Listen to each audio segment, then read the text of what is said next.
में चकरा गई। टीपू सुल्तान औरंगजेब की बड़ी सी कटआउट। अरे शर्म करो, जिस धरती पे हमने जन्म लिया ये राम की धरती है, ये कृष्ण की धरती है, महाराणा प्रताप की धरती है, छत्रपति शिवाजी महाराज की धरती है।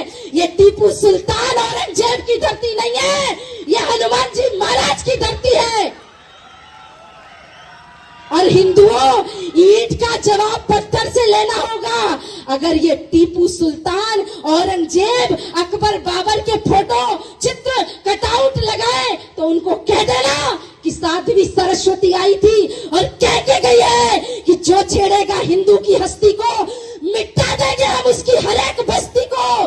रहना है, जो छेड़ेगा हिंदू की हस्ती को मिटा देंगे हम उसकी हर एक बस्ती को। और कर्नाटका में रहना है तो रहीम रसखान बन के रहना, औरंगजेब टीपू सुल्तान बने तो खाक में मिला देंगे तुम्हारी हर एक हस्ती को।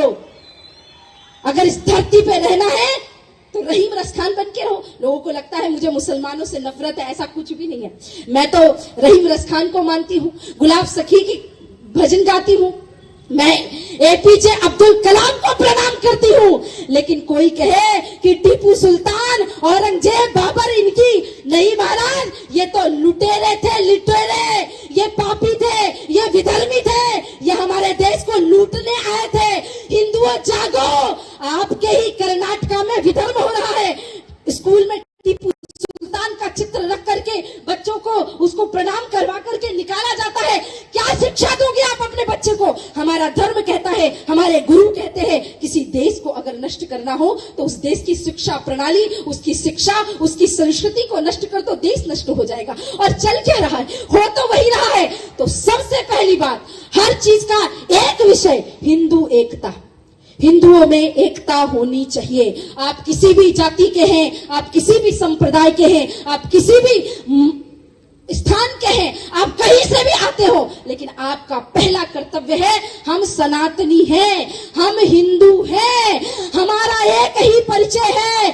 और देखो, ये 5 उंगलियां हैं और 5 उंगलियों से जब किसी को थप्पड़ मारो तो उतना नहीं लगता, लेकिन जब मुक्का बना के मारो ना, हनुमान जी महाराज की गदा। हाँ, यहाँ तो जितने बजरंगी बैठे हैं, जितने मेरे भाई बैठे हैं, माताएं भी बैठी हुई है, उनको तो अब हनुमान जी महाराज की गदा उठानी जरूरी है। चंदन पता है, चंदन का पेड़ कौन कौन जानता है? चंदन का पेड़ पता है ना? तो चंदन के पेड़ के पास ना सांप आते हैं, ये बात पता होगी आपको। जहां चंदन का पेड़ होता है वहां सांप आते हैं। मैं कर्नाटक वालों से अब कहना चाहती हूँ, चंदन का पेड़ मतलब हमारी मधुर वाणी है ना। चंदन का पेड़ हमारी मधुर वाणी है। और कर्नाटका के लोगों ने इतना मीठा मीठा बोला, इतना प्यार दिया कि हमारे कर्नाटका में सांप बहुत हो गए।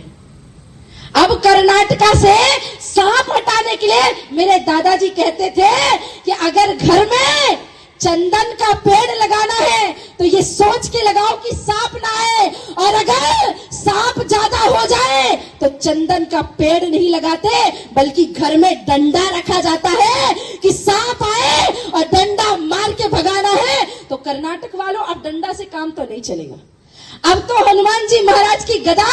और जो माताएं चाहती है कि आपकी धरती से लव जिहाद मिटे, आपकी धरती माता राज राजेश्वरी की धरती है। और राज राजेश्वरी ने अगर चंड मुंड को मारा था तो उस राज राजेश्वरी की तलवार तो मेरी माताओं को भी अपनी हाथ में उठाना पड़ेगा, माताओं को हाथ में शस्त्र धारण करना पड़ेगा, तभी इस कर्नाटक की धरती से लव जिहाद खत्म होगा।